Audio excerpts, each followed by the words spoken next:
સુરતના પૂણા પર્વત પાટિયાની 23 વર્ષની શિક્ષિકા 11 વર્ષીય વિદ્યાર્થીને ભગાડીને લઈ ગઈ। જે મામલે બાળકના પિતાએ જણાવ્યું છે કે શિક્ષિકા તેના મિત્ર સાથે વિદ્યાર્થીને સુરક્ષા માટે ભગાવીને લઈ ગઈ। સોસાયટીની બહાર સીસીટીવીમાં પણ બંને સાથે જતા દેખાયા। શિક્ષિકાનું નામ માનસી નાઈ છે, જે અનુરાગ હિન્દી વિદ્યાલયમાં અભ્યાસ કરાવે છે। સમગ્ર મામલે પૂણા પોલીસ સ્ટેશને ફરિયાદ થઈ છે। मेरा मैं उसके घर पे गया तो उसका घर का भी फ़ोन नहीं उठाया। घर के बाद फ़ोन उसने स्विच ऑफ कर दिया। हमने बच्चे को ढूंढने लगा, अभी हमको दिखाई नहीं दिया था हमको बच्चा मेरा। फिर बच्चा हमने कहीं कैमरे चेक किए तो वहाँ पे सामान खरीदारी करते हुए वो मैडम और मेरा बच्चा दोनों साथ में दिखाई दिए।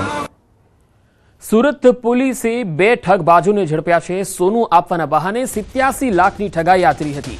ખોટી આંગડિયા પેઢી બનાવી અને ઠગાઈ આચરવામાં આવી। ફરિયાદને પેઢીમાં 87 લાખ જમા કરાવ્યા હતા અને ઠગબાજો 87 લાખ લઈને ફરાર થયા। વરાછા પોલીસે 5 લાખ જપ્ત કર્યા છે।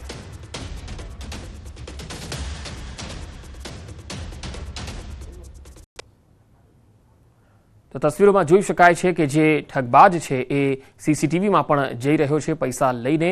આ ઠગબાજોએ 87 લાખ લઈ અને ફરાર થઈ ગયા।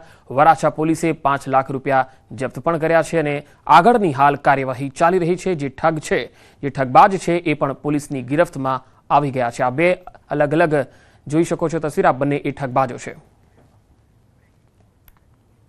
અમદાવાદમાં અસામાજિક તત્વો ફરીથી બેફામ થઈ ગયા છે।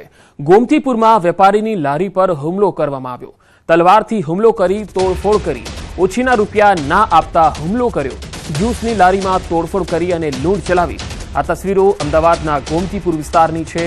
આ લગભગ રખિયાલમાં પણ પાછલા દિવસોમાં આપણે એવો બનાવ જોયો છે કે જ્યાં અસામાજિક તત્વો બેફામ થયા હોય અને હવે ગોમતીપુરમાં આવો બનાવ સામે આવ્યો છે। અહીંયા અસામાજિક તત્વો એટલા બેફામ છે કે ના તો એમને કાયદાનો ડર છે, ના પોલીસની કાર્યવાહીનો ડર છે। ખુલ્લેઆમ હથિયારો, લાકડીઓ લઈને નીકળી પડે છે। માત્ર અમદાવાદ કેમ, વડોદરા પણ પાછળ નથી। વડોદરામાં પણ બેફામ બની રહ્યા છે અસામાજિક તત્વો। કુખ્યાત ભાવેશ લંગડો મિતેશ રાજપૂતની દાદાગીરી અહીંયા ખુલ્લેઆમ જોવા મળે છે। પાન પાર્લરના માલિક સાથે મારામારી કરી। મારામારીની આખી ઘટના સીસીટીવીમાં પણ કેદ થઈ છે। સાગરીતો સાથે મળી અને મારામારી કરી હતી। ભાવેશ લંગડો આંકડોનો ધંધો કરે છે। તો સીસીટીવીમાં તમે દ્રશ્યોમાં જોઈ શકો છો કે કઈ રીતે મારામારીનો આખો આ બનાવ બન્યો। ભાવેશ લંગડો જે આંકડાનો ધંધો કરે છે અને અસામાજિક તત્વ છે, તેના ગુંડા તત્વો પણ છે જે વ્યક્તિને પોતે તાબે ન થાય તે વ્યક્તિને આ પ્રકારે ખુલ્લેઆમ તે મારામારી કરે છે। મિતેશ રાજપૂત અને ભાવેશ લંગડો આ માટે કુખ્યાત છે, જેઓ દાદાગીરી કરે છે, મારામારી કરે છે। પાન પાર્લરના માલિક સાથે તેમણે આ પ્રકારે મારામારી કરી હતી અને આ અસામાજિક તત્વો છે જે વડોદરામાં પણ બેફામ બની રહ્યા છે। લોકોમાં એક ભય વ્યાપી ગયો છે કે કેમ આવા તત્વોને પોલીસનો કોઈ ડર નથી, કાયદાનો કોઈ ડર નથી। ગીર સોમનાથમાં ગાંજા સાથે 2 શખ્સ ઝડપાયા। પોલીસે 4 કિલો ગાંજો ઝડપી લીધો। બંને રિક્ષા ચાલકો ઓડિશાથી ગાંજો લઈને આવ્યા હતા। પોલીસે 38,000 કિલોનો ગાંજો પકડી પાડ્યો છે।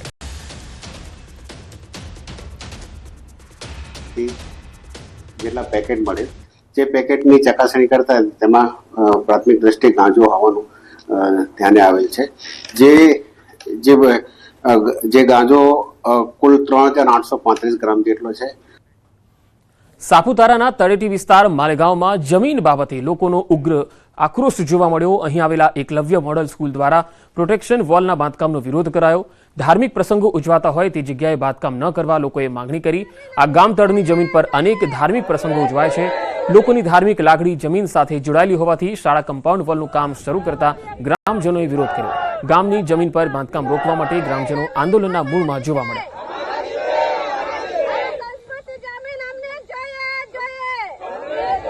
40 વર્ષથી આ જાણું છું કે આ જગ્યા અમારી બાપ દાદા અમારા ગામની જ છે અને અહીં વાઘ બારસની સંસ્કૃતિ નિભાવવામાં આવે છે અને ગામમાં કઈ પણ અશુભ થતું હોય તો આ જગ્યાએ વિસામો આપતા હોય છે અને આ જગ્યા અમારા ગામની છે અને અમે અમારી સાથે આ અન્યાય થઈ રહ્યો છે તો આ જગ્યા અમે નહીં આપીએ। આ જગ્યા પર અમે વાઘ બારસના દિવસે બધા ગામોના ગાય અને બળદો ભેગા કરીને અમારી આદિવાસી રીતિ રિવાજ પ્રમાણે સંસ્કૃતિ પૂજન કરીએ છે, એ જમીન અમના એકલવ્ય મોડલ વાળા લેવા માંગતા છે તો એ જમીન અમે નહીં આપીએ.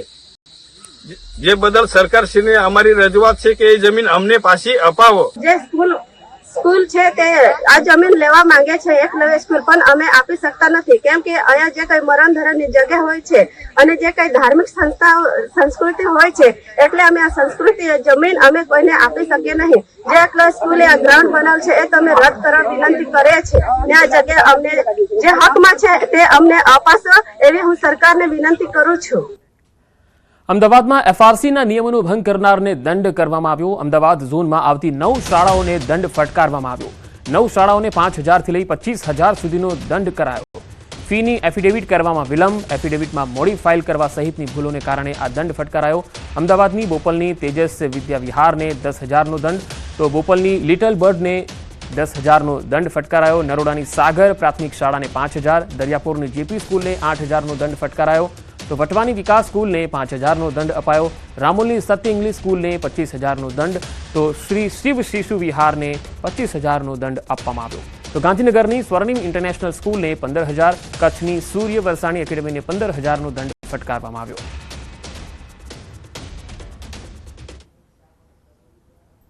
નવ જેટલી શાળાઓને 5,000 થી લઈને 25,000 સુધીના દંડ ફટકાર્યા છે.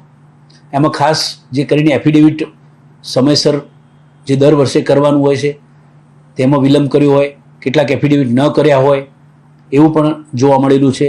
તો ક્યાંક બીજી અનિયમિતતાઓ જોઈને એફઆરસી કમિટીમાં તેમનું હિયરિંગ પણ કરવામાં આવેલું અને એફઆરસી કમિટીએ તેમને દંડ ફટકાર્યા છે.